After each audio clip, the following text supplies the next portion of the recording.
শেষ মুহূর্তে ঈদযাত্রায় বাড়ি ফেরা মানুষের খবর জানাতে গাজীপুর, ব্রাহ্মণবাড়িয়া, টাঙ্গাইল থেকে সরাসরি যুক্ত হচ্ছেন সহকর্মী নজরুল ইসলাম, মেহেদিনুর পরশ ও অভিজিৎ ঘোষ। প্রথমে চলে যাচ্ছি গাজীপুরে।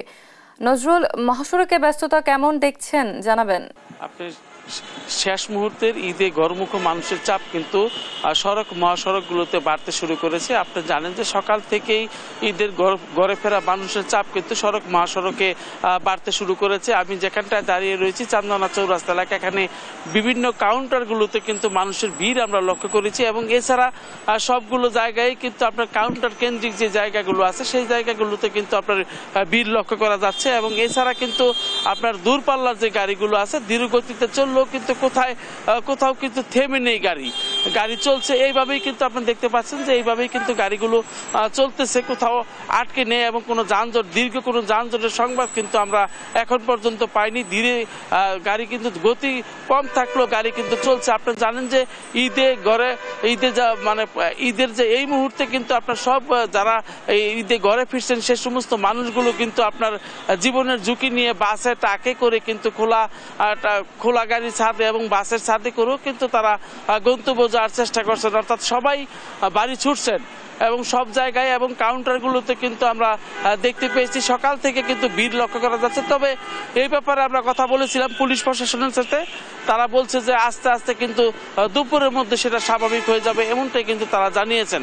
তো আপনি দেখতে পাচ্ছেন যে ফ্লাইওভার উপরে এবং নিচের অংশ দুই অংশেই কিন্তু আপনার গাড়ির চাপ রয়েছে এবং আপনার এই সমস্ত চাপগুলো হলো আপনার শুধু খালি ফ্লাইওভারের নিচের অংশে যে অর্থাৎ সিগন্যাল জ্যামের কারণে কিন্তু এই চাপগুলো রয়েছে।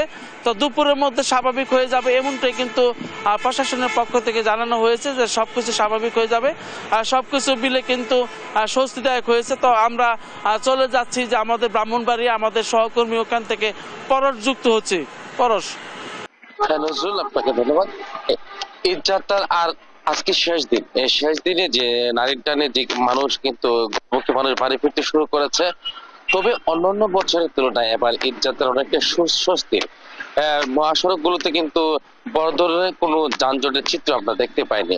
আমি সকাল থেকে মহাসড়কের বিভিন্ন পয়েন্ট গুলো দেখেছি, যেসব যানবাহন গুলো কিন্তু এখানে কোনো ধরনের কোনো সড়কের বিভিন্ন পয়েন্টে কোনো বড় ধরনের আমরা যানজটের চিত্র দেখতে পাইনি।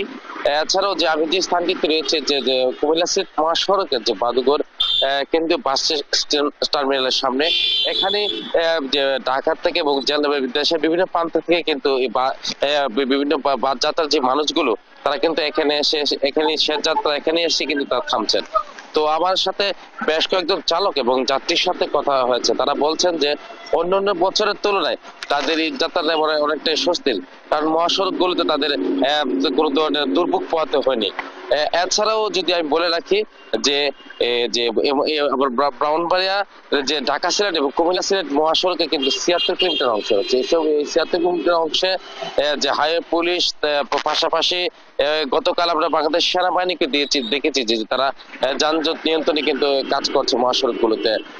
তো এই বিষয়ে যে আমার কথা হচ্ছে যে হাইওয়ে পুলিশের যে অফিসার ইনচার্জ তিনি বলছেন যে ঈদ যাত্রাকে নির্বিঘ্ন করতে হাইওয়ে পুলিশের 5টি টিম কাজ করছে, যাতে কোন ধরনের দুর্ভোগ পোহাতে না হয় কাউকে।